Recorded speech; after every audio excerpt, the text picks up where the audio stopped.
What if I told you that your race might not matter as much as you think? No, really. What if everything you've been told about race is just a story? Because here's the truth. Many researchers think race is nothing more than a belief system. And beliefs can change. So, does your race really matter? Let's talk. Get ready to dive in. Section 1. The definitions of race keep changing. Once upon a time, Italians weren't considered white. Neither were Greeks or Armenians. But then, overnight, they were all considered white in America. Why? Politics, integration, alliances. So what happens if the label changes again? Politics and alliances can change. We've seen something similar before with the Egyptians. What if tomorrow Italians weren't considered white anymore? Would you stop inviting them to Thanksgiving? Would their history vanish? No, of course not, because the idea of race is fluid. So if your racial identity can shift so easily, was it ever real to begin with? Section 2.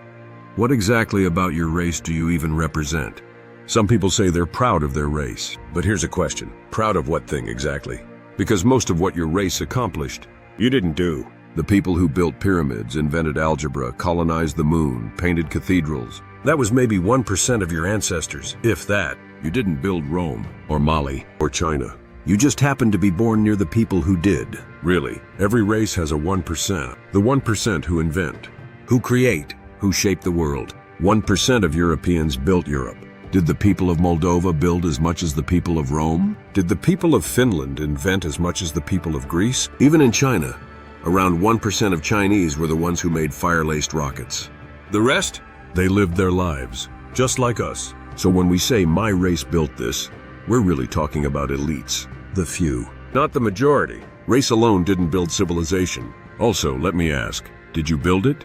Was it even people of your family's lineage? What if it was a rival family of yours? You didn't choose your race. It's like a random card dealt at birth. So how can you take pride in something you didn't earn? The average young guy in this generation has almost nothing in common with his ancestors, except for looking the same. Section 3. Race is an intersubjective reality. Let's go deeper. This concept that will blow your mind. Race can be looked at the way some atheists view religion. It only exists because we believe in it. Think about that. Is money real? A $100 bill is just paper, technically. But because most people believe it has value, it works. Same with race. It's not written in stone. It can also be looked at something like a shared myth. Something that is simply passed on by reproduction. Then festivals, language, flags, and culture. Of course, ethnicities are real, but countries have joined together and split from each other. Ethnicities have been split to sub-ethnicities.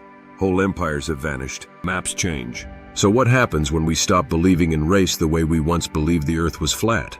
What happens when we see people as individuals again, not avatars of skin color? Put it this way, a Dominican kid raised in Spain has more in common with a Moroccan friend in Spain than with someone who shares his skin tone but not his story. We cling to race because it's familiar, easy, comfortable, but change isn't comfortable. It's global, it's fluid, it's connected. So maybe it's time to upgrade the software. Now we are at Section 4. Is race monolithic? You are not your race. Because races aren't monolithic. They never were. For example, not all black people think the same. Some love anime, others vibe to jazz and soul. Some grow up in villages, others in megacities. Not all white people act the same. An Scottish farmer, a Spanish hippie, and a Russian architect are all labeled white. But their worlds and values are oceans apart. Not all Asians believe the same things. A Buddhist monk in Nepal, a tech student in Seoul, and a Muslim shopkeeper in Malaysia live lives so different, they may as well be from different planets. So why do we still cling to these crude racial boxes? Mongolia is interesting. Historian Morris Rosavi said it best. The Mongol Empire's success was built on its acceptance and utilization of diverse peoples. The Mongols ruled over Persians, Chinese, Turks, Slavs, and more. They didn't erase cultures, they integrated them. They created a multicultural empire before the term even existed. Anthropologist Uradin Bulag said, Mongolia has consistently balanced ethnicities, fostering unity without forcing sameness. That's actually a very powerful statement, and should give hope for people who believe diversity cannot work. Unity didn't mean everyone becoming the same in the case of Mongolia. It meant respecting difference while building together. And don't forget, at its peak in the 13th century, Mongolia was the heart of the largest contiguous land empire in history. So why, in the 21st century, do we still pretend that race is a personality type? That one color of skin means one way of thinking. Take notes. This is interesting. Section 5, the future. Here's what's wild. The future? It doesn't care about your race. It cares about access. Yes, access. Access to information. Access to tech. Access to education. Space programs like NASA, SpaceX, and ESA don't shortlist astronauts by ethnicity. They care about who can survive, think fast, and solve problems. Silicon Valley is full of Asian workers, for example, and many Europeans work in Saudi Arabia.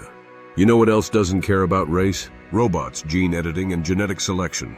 These technologies are shaping humanity's next chapter, and they're not asking for skin tone. That changes everything. The fact that race is so irrelevant since technology came into the picture. Because in a hypothetical world where people can choose traits for their children, race becomes background noise. What happens to racial pride when intelligence, health, and creativity are programmable? When the most sought-after qualities are no longer tied to ancestry, but to access and design? It means the next great divide won't be racial, it'll be biological, technological, economic. The children of the rich may not just have better schools, they may have better genes and be able to adapt to water shortages better, or adapt to climate change better. So again, it comes back to access, not race. That future seems to be arriving faster than you think. Already 70% of marriages in the US are assortative, based on education level. A study by Mayer, 1991, established this. People are choosing partners based on language, intellect, curiosity, not complexion. Another interesting fact is, people with high vocabularies marry people with high vocabularies. This isn't eugenics, it's social gravity, and it seems to be pulling us toward a new reality. And if we can imagine a world where Mars is colonized by a polyglot team of engineers from Nigeria, Korea, Brazil, and Iran, if our future heroes are chosen not for their bloodline but for their ideas, then how relevant is race, really? Will anyone care what skin tone you have when your child is competing with genetically optimized students across the globe? When virtual classrooms are filled with AI-augmented minds from 5 continents, what does race mean in a world where empathy, cooperation, and innovation matter more than lineage? What will pride in your race look like in a world where your culture is merged, blended, and evolving every year?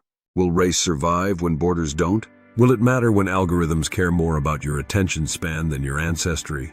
If the future is built on intelligence, ethics, creativity, and compassion, then maybe race is just a footnote. And the real question becomes, what will you offer to the future? Conclusion. You are more similar to others than different. Let's step back. What does race actually give you? An identity? A culture? A label? Fine, those can matter, but they're not destiny. You can be proud of your background, but that's not the same as using your background as a shield or sword. Even culture is changing. Look at food culture. Online recipes made by AI or global trends can push out local dishes. Social media apps influence fashion, haircuts, and hobbies. So does race really matter that much? Ask yourself, or are you ready to be more than a label? The definitions are changing. Borders change. Leave a comment to tell us your thoughts. And tell me, what can you build, and what do you stand for?